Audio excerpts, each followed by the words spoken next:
నా వెనకాల మీకు F-35 ఫైటర్ జెట్ కనిపిస్తుంది. F-35B కరెక్ట్గా చెప్పాలంటే. ఒక 12 రోజుల నుంచి మన కేరళ ఎయిర్పోర్ట్లో ఆర్ మన ఒక సిఐ మన సెంట్రల్ బలగాల రక్షణలా అక్కడ 10-12 రోజులు అయింది అనుకుంటా, ఇఫ్ ఐఎమ్ నాట్ రాంగ్. అక్కడనే నిలిచింది. అందులో ఏదో ఫ్యూయల్ అయిపోయినట్టు, ఏదో ఎర్రర్ కోడ్ చూపిస్తున్నట్టు, అందుకే ఎమర్జెన్సీ ల్యాండింగ్ చేయాలన్నట్టు తీసుకొని వచ్చి పెట్టిండ్రు. పెట్టిన తర్వాత ఒకటి మీరు అందరూ ముఖ్యమైన విషయం ఏందనంటే, అందరూ గుర్తుపెట్టుకోవాల్సిన విషయం ఏందనంటే, దాన్ని ల్యాండ్ చేసిన తర్వాత దాని ఫైటర్ జెట్ పైలట్ ఎవరైతే ఉండే కదా, రాయల్ నేవీకి సంబంధించిన బ్రిటిష్ పైలట్, అసలు ఇండియన్ని దాని దగ్గర రాణిస్తలేడు. లేలే మీరు రావద్దు, అసలు చూడొద్దు, మీరు దాన్ని ఆలోచించొద్దు అని చెప్పి మాట్లాడుతున్నాడు. ఎందుకు సడన్గా ఇంత ఆత్రమేంద్రాబాయ్ అంటే, మేము దొంగలమా, చూసినంత మాత్రాన డిజైన్ కాపీ చేసుకుంటామా అని చెప్పి పలు విశ్లేషకారులు కూడా ఇబ్బంది పడ్డారు. ఏంది ఇంత ప్రాణం కాపాడడం ఇంకా సిగ్గుదప్పినది నాటకాలు ఏమాడుతున్నారు అని. ఫస్ట్ ఆఫ్ ఆల్ ఈ F-35B ఫైటర్ జెట్ ఏంది అని చెప్పి ఆలోచిస్తే, లాక్హీడ్ మార్టిన్ అనే ఒక కంపెనీ ఈ F-35 లైట్నింగ్ 2 అమెరికన్ ఫ్యామిలీ నుంచి వచ్చిన single seat single engine super sonic stealth strike fighter jet. ఇది మల్టీరోల్ కాంబాక్ట్ ఎయిర్క్రాఫ్ట్. దీన్ని ఎయిర్ సుపీరియారిటీకి ఇంకా స్ట్రైక్ మిషన్స్ రెండిటికి వాడతారు ఫ్రెండ్. ఇది ఎలక్ట్రానిక్ వార్ఫేర్లో కూడా యూజ్ చేస్తారు. ఇంటెలిజెన్స్, సర్వేలెన్స్ అండ్ మన కొన్ని క్రిటికల్ మిలిటరీ క్యాపబిలిటీస్ ఉంటాయి. మళ్ళొకసారి మీరు అందరు గుర్తుపెట్టుకోవాల్సిన విషయం ఏంటంటే, ఇది మల్టీ రోల్ జెట్. కేవలం air superiority or to that matter strike మిషన్స్కే కాకుండా electronic warfare, intelligence and surveillance, ఇదొక్కటి మాత్రం మీరు గట్టిగా నెత్తిలో కూర్చోబెట్టుకుంటారు. ఇప్పుడు నెక్స్ట్ చిట్టా మొత్తం దీని మీదనే ఆధారపడి ఉంటుంది. లాక్హీడ్ మార్టిన్ అనేది ఏదైతే ఉన్నదో, ఈ F-35 కాంట్రాక్టర్ ఏదైతే ఉన్నదో, నార్త్ రోప్ ఏదైతే కంపెనీ ఉన్నదో, ఆ కంపెనీతో చేతులు కలిపి ఈ F-35 తయారు చేస్తుంది. ఈ F-35 3 రకాలుగా ఉంటుంది. ఒకటి conventional take off and landing, దాన్ని F-35A అంటారు. అంటే నార్మల్గా రన్వే మీదకి వచ్చి ఇట్లా ఎగురుకుంటూ పోతుంది కదా, దాన్ని కన్వెన్షనల్ టేక్ ఆఫ్ అని అంటారు. దాన్ని F-35Aగా పిలుస్తారు. Short take off and vertical landing. ఇక్కడ చూసిరు మీరు థ్రస్ట్, దాన్ని కంప్లీట్గా ఇట్లా బెండ్ అయి ఉన్నది. ఇక్కడ నుంచి థ్రస్ట్ తీసుకున్నది. ఇక్కడ దీని ఫ్యూజ్ ల్యాగ్ మీద ఒక రెక్క కూడా ఇట్లా లేచింది. డైరెక్ట్ వర్టికల్గా లేస్తుంది, వర్టికల్గా దిగుతుంది. దీన్ని F-35B అని అంటారు. అట్లనే కెరియర్ వేరియంట్ ఒకటి ఉంటుంది. దీన్ని మనము F-35C అని చెప్పి మాట్లాడతాం. ఈ ఫైటర్ జెట్ తయారీ కంప్లీట్గా US కంపెనీ చేస్తుంది. మనం మాట్లాడుకున్నాము ఏదనంటే, లాక్హీడ్ మార్టిన్ అనే కంపెనీ దీన్ని తయారు చేస్తుంది. అయితే కంప్లీట్గా దీని డెవలప్మెంట్, రీసెర్చ్ అంతా కూడా యునైటెడ్ స్టేట్స్ ప్రొవైడ్ చేస్తుంది. కాకపోతే దీనికి అడిషనల్ ఫండింగ్ కూడా ఉన్నది. ఎక్కడి నుంచి అంటే, అమెరికన్ దోస్తులు, నాటో ఆలీస్ అని చెప్పి మాట్లాడతాం. నార్త్ అట్లాంటిక్ ట్రీటీ ఆర్గనైజేషన్ ఎవరైతే నాటో ఉన్నాయి కదా దేశాలు, ఆ నాటో దేశాలు అన్నీ దీనికి అడిషనల్ ఫండింగ్ చేస్తాయి. ఇన్ఫ్యాక్ట్ ఆస్ట్రేలియా చేస్తుంది, కెనడా చేస్తుంది, డెన్మార్క్ చేస్తుంది, ఇటలీ చేస్తుంది, నెదర్లాండ్ చేస్తుంది, నార్వే చేస్తుంది, ఇంకా యునైటెడ్ కింగ్డమ్ చేస్తుంది. జర ఒళ్ళు మండే దేశం మన అందరికి ఇప్పుడు, అట్లీస్ట్ ఇప్పుడు టర్కీ కూడా దీని అడిషనల్ ఫండింగ్లా ఇన్వాల్వ్ అయి ఉన్నది. ఇప్పుడు నేను చెప్తలేను ఈ విషయాలని, మీరు F-35B అని చెప్పి కొడితే వికీపీడియాలోనే మొత్తం ఇన్ఫర్మేషన్ వస్తుంది. ఈ యావరేజ్గా దీని ఫ్యూయల్ మన ఈ ఫైటర్ జెట్ కాస్ట్ ఏదైతే ఫ్లై అవే కాస్ట్ అంటాం కదా, అంటే కొనుక్కోవాలనంటే, F-35Bది సుమారు $110 మిలియన్ ఉంటుందంట. ఇలా 3 కీలకమైన అంశాలు ఉన్నాయి ఫ్రెండ్స్. ఫస్ట్ ఏంటంటే, అసలు ఈ ఫైటర్ జెట్ ఎందుకు ఆగింది, దీని మీద చర్చిస్తాం. సెకండ్, ఇది మల్టీ రోల్ జెట్. ఇది కేవలం మిలిటరీ ఎయిర్ సుపీరియారిటీ స్ట్రైక్ మిషన్సే కాకుండా electronic warfare, intelligence and surveillance. తర్వాత దీన్ని ఫండ్ చేస్తున్న దేశాలు, అమెరికా డిజైన్ డెవలప్మెంట్ ఫండ్, మేజర్గా ఫండ్ అంతా ఆలే. అడిషనల్ ఫండింగ్ ఏదైతే ఉంది చూడు, అందులో టర్కీ లాంటి దేశాలు ఉన్నాయి చూడు. ఇప్పుడు కెనడాతో సత్సంబంధాలు ఉన్నాయి, అది వేరే విషయం. అండ్ యునైటెడ్ కింగ్డమ్ కూడా ఉన్నది. అంటే ఈ 3 పాయింట్లను మనం ఇక కవర్ చేసుకొని ముంగటికి పోతే ఏమైపాయ్ అని చెప్పి ఆలోచిస్తే, F-35 ఇలా న్యూస్లో ఏమొస్తున్నాయో చూడండి. UK's lethal F-35 jet $110 million fighter jet ఇలా కేరళ 10 రోజుల నుంచి స్ట్రాండెడ్ అయిపోయి ఉన్నది. ఇండియా టుడేలో వచ్చిన కథనం.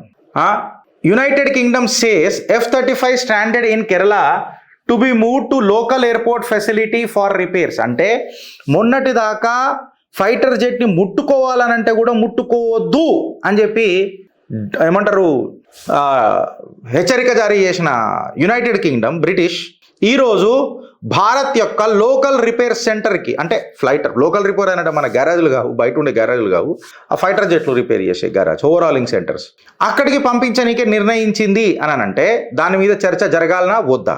ఇన్ఫ్యాక్ట్ డిఫెన్స్ నిపుణులు ఏమంటారు అంటే, ఏదైతే F-30B ఫైటర్ జెట్ కేరళలో ఆగిపోయింది చూడు, ఇది ట్రంప్కి ఇన్ఫ్యాక్ట్ డిఫెన్స్ ఎక్విప్మెంట్ ఆఫ్ అమెరికాకి ఒక పెద్ద ఝట్కా అని చెప్పి మాట్లాడుతున్నారు. గిరీష్ ఏం మాట్లాడుతున్నావు అని అంటే దీని మీద ఇప్పుడు డీటెయిల్ చర్చ. Please stay tune with Chitragupt for another 10 minutes. ఇవాళ రాయల్ నేవీకి సంబంధించిన most secret jet, stealth fighter, most advance single seater, single engine, single pilot jet F-35 standard అయిపోయింది. 10 రోజుల నుంచి ఇన్నే ఉన్నది. ఇప్పుడు చూడండి ఫ్రెండ్స్, అసలు ఏమైందని అంటే ఈ F-35 ఏదో మామూలు జెట్ కాదు.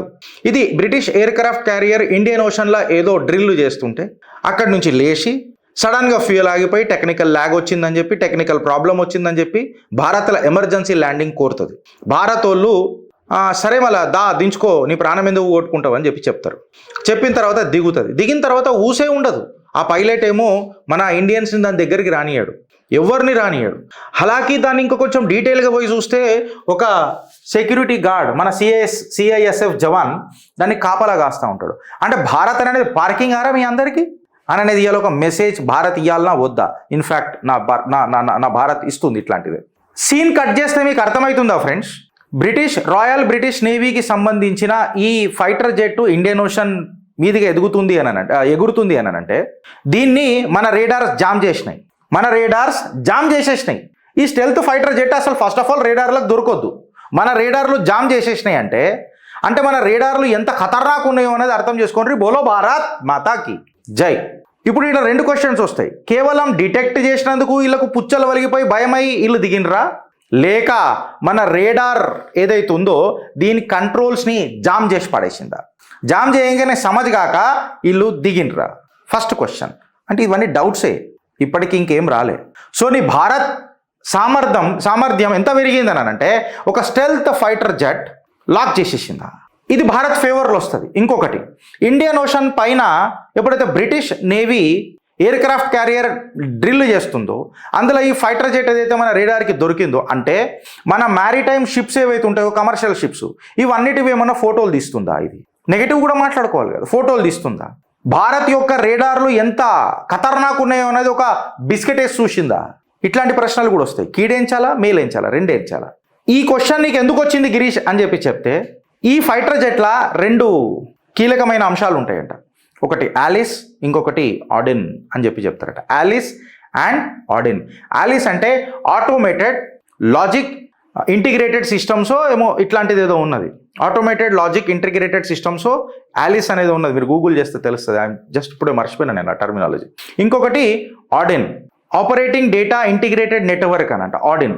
ఈ ఆలిస్ అండ్ ఆడిన్తోని అమెరికా కూసున్నా ఇండ్లకు సాఫ్ట్వేర్ పంపించేయచ్చు, దీనిలో మాల్వేర్ పంపించవచ్చు, దీన్ని ఆపొచ్చు, దీన్ని లేపొచ్చు, దీన్ని కంట్రోల్స్ అమెరికా తీసుకోగలుగుతుందట. గూగుల్ చేసి తీసుకోండి Alice and Odin.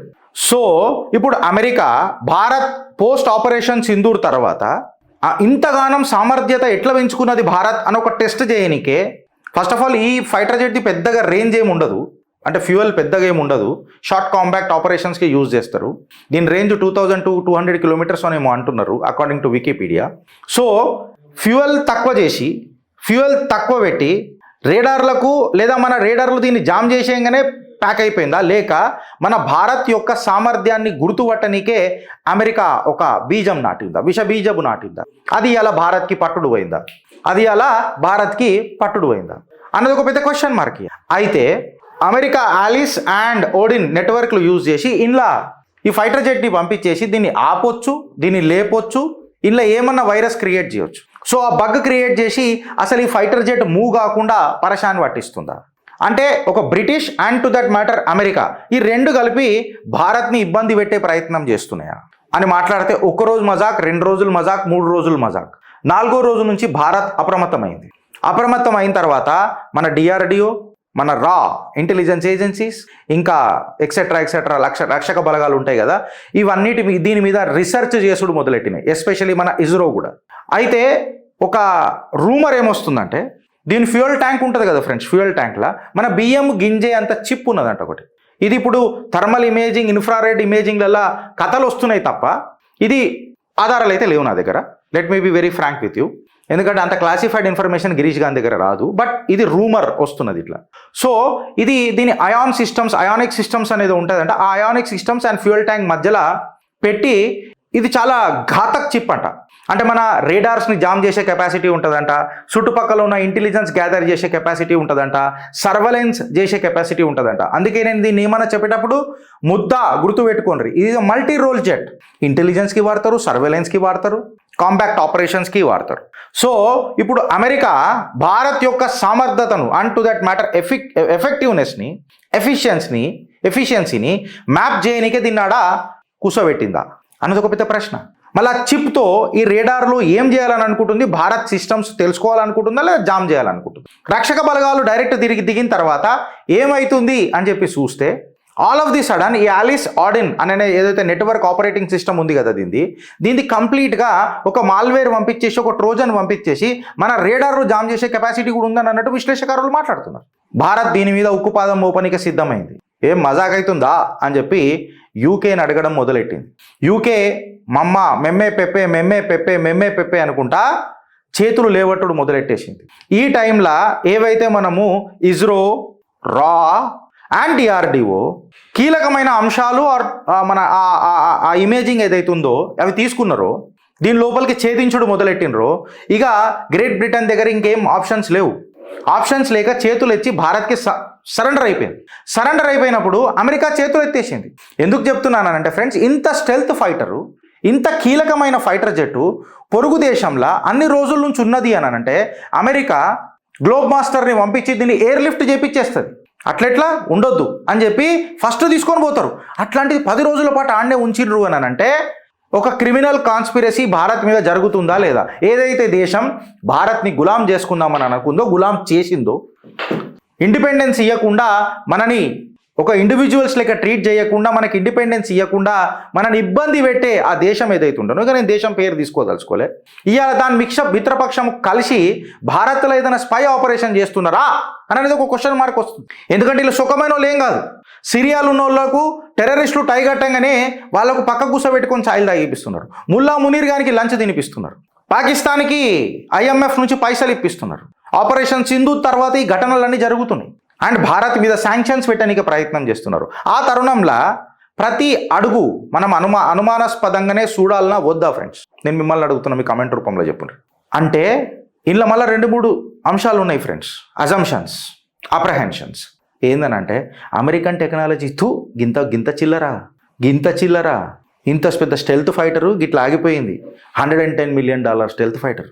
First point.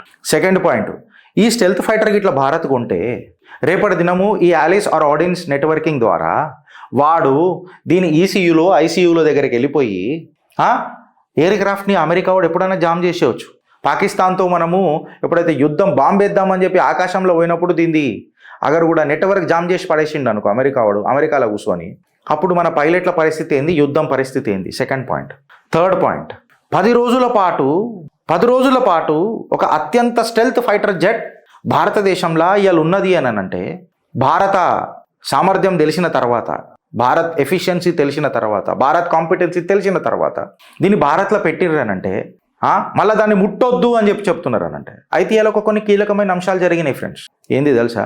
Cockpit తాళాలు ఆ ప్లేన్ లోపలికి ఎంటర్ కానీకే, ఆ ఫైటర్ జెట్లకు ఎంటర్ కానీకే కాక్పిట్ తాళాలు భారత్కి వచ్చినాయి. భారత్ కంప్లీట్గా దాన్ని కైవసం చేసుకుంది. ఈ బాంబర్లకి ఇప్పుడు మీది గ్లోబ్ మాస్టర్లు ఏమి వచ్చేది లేదు. ఇక దీన్ని మొత్తం చూసిన తర్వాతనే చెప్ప పుర్జలు ఇప్తామని అన్నారు. దీన్ని పుర్జల్ 7 కాడికి దీన్ని పుర్జలు ఇప్తాము, పాటలు ఇప్తాం, దీనివి చూస్తాం. ఇప్పుడు ఎవడయ్యాక ఇనేది లేదు. ఇక the bread on our table and our child's future are absolutely safe as long as Narendra Damodar Das Modi is the prime minister of this nation అని చెప్తా ఉంటా. ఇవాళ గ్రేట్ బ్రిటన్కి కూడా ఆప్షన్ లేదు. యూకే కూడా సరే మీరు దాన్ని మీ ఓవరాలింగ్ సెంటర్కి తీసుకోబండి, మనం చూద్దాం. అమెరికా చేతులు ఎత్తేసింది అక్కడి నుంచి. నీ గ్లోబ్ మాస్టర్ కాదు, నీ బంకచెక్క మాషపత్రి కాదు, ఏం లేదు. సీదా రండ్రి, పాటలు ఉడదీయండ్రి, ఏమేమవుతుందో మొత్తం నాకు నిఘా కావాలా. భారత్ వేసిన ప్రశ్నలకు గ్రేట్ బ్రిటన్ దగ్గర సమాధానం లేదు. మొన్నటిదాకా ఫైటర్ జెట్ని ముట్టొద్దు అని అన్నది ఇలా మన ఓవరాలింగ్ సెంటర్లకు పంపిస్తుంది. అంటే భారత్ ఏ రకంగా ప్రశ్నలు వేసిందో మీరు చూడండి. ఇన్ఫ్యాక్ట్ జయశంకర్ గారు కూడా అమెరికన్ ఎంబసీ ఎవరైతే అలా అక్కడ ఉన్నాడో ఆయనని సమన్ చేసిర్రు. ఏంది కథ, ఏంది లొల్లి నడుస్తుంది? ఇన్ఫ్యాక్ట్ గ్రేట్ బ్రిటన్ ఎంబసీని కూడా సమన్ చేసినట్టు వార్తలు వస్తుంది. ఏంది ఇదంతా, ఎందుకైతుంది ఇదంతా అన్నానండి. ఫ్రెండ్స్, భారత్ ఆపరేషన్ సింధూర్ ఇంకా అయిపోలే. ఆపరేషన్ సింధూర్ ఇంకా నడుస్తూనే ఉన్నది. భారత్ పైన కుట్రలు జరుగుతూనే ఉన్నాయి. భారత్ని విడగొడదామన్న చర్యలు నడుస్తూనే ఉన్నాయి. దానికి ఈ F-35B ఏదైతే ఆగింది చూడు 10 రోజుల నుంచి, ఇది నిలువెత్తు నిదర్శనం. నువ్వు చాలా జాగ్రత్తగా ఉండు. నీ భారత్ సర్కార్ మీద నమ్మకం పెట్టు. ఆడిడి చెప్పిన దాని మీద నమ్ముడు మొదలెట్టకు. అబ్సల్యూట్గా నీ కళ్ళకు ముంగట కనబడ్డ దాన్ని చూడు. ఇప్పుడు నేను అనుమానాలు వ్యక్తం చేసిన, ఈ అనుమానాలు వ్యక్తం అనేది నిజమా అబద్ధమా చూడు. పలు జర్నల్ చదివిన తర్వాతనే నేను ఈ కాడికి వచ్చిన. ఆల్ ఆఫ్ ది సడన్ ఒక ట్రోజన్ ఎందుకు, మాల్వేర్ ఎందుకు ఫంక్షన్, అది ఎందుకు దాన్ని కంట్రోల్ చేయలేకపోతున్నది. ఇప్పుడు నేను ఏమడుగుతున్నానంటే, ఇంత $110 మిలియన్ ఫైటర్ జెట్ ఇది ఫ్యూయల్ ఆగిపోయిందని అని అంటారు. అట్లీస్ట్ దాన్ని స్టార్ట్ చేయడానికి ఆక్సిలరీ బ్యాటరీలు ఉండయా? అరే దీని అమ్మ జీవితము 10-15 లక్షలు పెట్టి కారు కొంటేనే దానికి 1,00,000 చూసుకుంటాం మనం. వారంటీ కార్డులు, గ్యారంటీ కార్డులు, బొంగు భోషాణాలు ఎన్నో ఉంటాయి. $110 మిలియన్ ఫైటర్ జెట్ అయ్యా, అది కూడా పక్క దేశంలో ఆగింది. అది సొంత దేశంలో కూడా కాదు, పక్క దేశంలో ఆగింది. అది కూడా పోయి భారత్లా. ఈడ 2-3 అంశాలు ఉన్నాయి ఫ్రెండ్స్, గర్వించదగ్గ విషయాలు. ఫస్ట్ ఏందనంటే, అమెరికన్ టెక్నాలజీని మన భారత్ జామ్ చేసి పడదొబ్బిందా, అందులోకి ఎంటర్ కానీ వీళ్ళకి అవుతలేదు. First point. లేదా వీళ్ళిద్దరు కలిసి మన మీదనే కేలాడదామని చూసిరా, కేళ్ళ ట్రాప్ అయినరా. ఎందుకంటే ఇక పంపించేది లేదు, నీ గ్లోబ్ మాస్టర్లు గిబ్ మాస్టర్లు వచ్చేది ఏం లేదు, సీదా మా ఓవరాలింగ్ సెంటర్లకు రావాలా, దాని పార్ట్లు ఉడదీస్తాం అని అంటే, అప్పుడు ఈ క్వశ్చన్స్కి ఆన్సర్ ఇచ్చుకుంటా బ్రిటన్ ఏమన్నదంట తెలుసా, మీరు డైరెక్ట్గా పోయాన్లో చేర్చాడు చేసిర్రు అనుకోండి, అది డేటా కొలాప్స్ చేసేస్తుంది. ఎందుకంటే దాని సోర్స్ కోడ్లకు మీరు ఎంటర్ కాలేరు, మీరు సోర్స్ కోడ్లకు దానికి ఎంటర్ కాలేరు, అందుకే మేము సహకరిస్తాము దాని కాక్పిట్లకు పోనీకి. ఇప్పుడు తాళాలు ఇస్తున్నామని చెప్పి తాళాలు ఇచ్చారు కాక్పిట్లకు పోనీకి. కాక్పిట్ అంటే గిదే, గిడ కూర్చుంటాడు కదా పైలట్, గీడ కాక్పిట్ తాళాలు ఇచ్చిరట. మళ్ళీ మీరు ఇస్తే డేటా మొత్తం క్రాష్ అయిపోయి అమెరికా ఏదైతుందో అక్కడికి వెళ్ళిపోతుంది డేటా, మీకు అప్పుడు రీసెర్చ్ చేసుకోనికి ఛాన్స్ దొరకకపోవచ్చు అని చెప్పి గ్రేట్ బ్రిటన్ సహకరించుడు మొదలెట్టిందట. 3 కీలక అంశాలు ఇప్పటికే డిస్కస్ చేసినాం. ఫస్ట్ మల్టీ రోల్ జెట్ అన్న ఇది intelligence and surveillance air craft కూడా. అండ్ మోర్ ఓవర్ దీన్ని ఫండింగ్ చేసుట్లా అమెరికానే కాకుండా Australia, Canada, Denmark, Italy, Netherlands, Norway, United Kingdom and Turkey additional funding ఉన్నది ఫైటర్ జెట్ ప్రోగ్రామ్లా. సో మనం ఖచ్చితంగా దీని మీద ఆలోచించాలన్నా వద్దా? Last but not the least, మన ఇస్రో, రా అండ్ మన ఇది DRDO కలిసి కొన్ని థర్మల్ ఇన్ఫ్రారెడ్ ఇమేజింగ్ పిక్చర్స్ తీసినాయి. పిక్చర్స్ తీస్తే కొన్ని కనబడని చిప్స్ కనిపించినాయి, బియ్యం గింజంత చిప్స్. ఇది రూమర్ ఇప్పటికీ, బట్ ఈ క్వశ్చన్స్కి ఆన్సర్ ఇవ్వలేకపోతుంది. మరి కాక్పిట్ తాళాలు ఎందుకు ఇచ్చింది భయపడి? సో భారత్ ఇంకొక కొత్త కాంపిటెన్సీని డోర్ ఓపెన్ చేసే ప్రక్రియ మొదలెట్టింది ఫ్రెండ్స్. భారతీయుడు అని గర్వించు, భారతదేశంలో పుట్టినందుకు గర్జించి మాట్లాడు. భారత్ మాతాకి జై.